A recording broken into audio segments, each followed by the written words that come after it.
আজকে যে কেকটা অর্ডার দিয়েছিল তিনি হচ্ছে আমাদের প্রাইভেট টিচার, তার কাছে আমরা প্রাইভেট পড়তাম।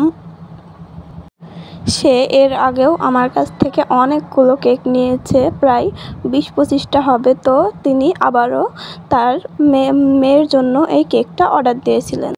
যেহেতু মেয়ে বাচ্চার জন্য কেক, তাই এখানে আমি পিঙ্ক কালারের শেড নিয়ে নিয়েছি। পিঙ্ক কালারের শেড নিয়ে একটা পাইপিং ব্যাগে আমি ঢুকিয়ে নিচ্ছি। এখানে আমি একটা 104 নাম্বার রোজ নজেল নিয়ে এখন ফুলটা করে নিব। ফুলটা একটু বড় করে করব।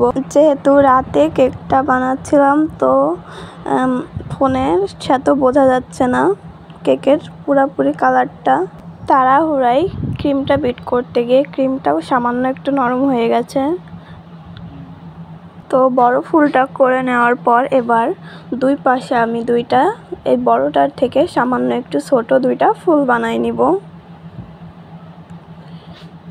যেহেতু চেরি ফুলের কেক অনেক বানানো হয়েছে, তাই এখানে একটু আমি ফুলটা অন্যরকম করছি, বড় টাইপের।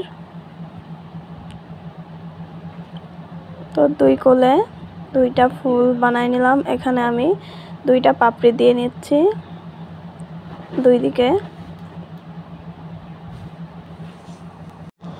কেকটা হঠাৎ করে অর্ডার চলে আসে আমার কাছে। তখন আমার কাছে ক্রিম বোর্ড বক্স কিছুই ছিল না, তাও আবার রাত্রিবেলা। তো তাড়াহুড়া করে সব কিছু ম্যানেজ করে কেকটা আমি বানাতে লেগেছিলাম।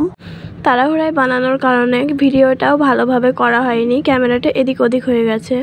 এবার কিছু গোল্ডেন কালারের সুগার বল দিয়ে দিচ্ছি ফুলের উপরে, যাতে ফুলটা আরও সুন্দর লাগে। এখানে হোয়াইট কালারের সুগার বল দিলে আরও সুন্দর লাগতো, কিন্তু হোয়াইট কালারের সুগার বল আমার কাছে ছিল না। তো এই ছিল কেকের ফাইনাল লুক। সামনাসামনি কেকটা আরও সুন্দর লাগছিল, ক্যামেরায় এত ভালো বোঝা যাচ্ছিল না।